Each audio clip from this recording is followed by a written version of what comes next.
Hello everybody, we're glad to welcome you on the HardReset.Info YouTube channel, and today I would like to demonstrate that you can open Twitter DMs. So, if by opening Twitter DMs you mean like how to access them, or how to open the page or section of the app or website that is responsible for the DM or direct messages for full, just tap at this little envelope icon at the bottom, and here you have it, your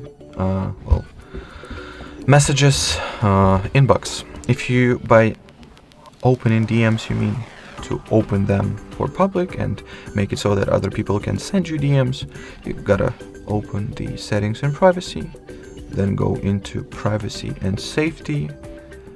After that, enter direct messages category, and in here you can just switch off the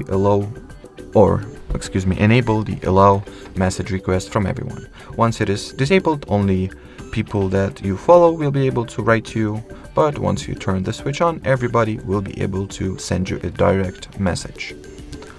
Already, and well, if you want to even take it a level further, you can also turn off the filter low quality messages as well.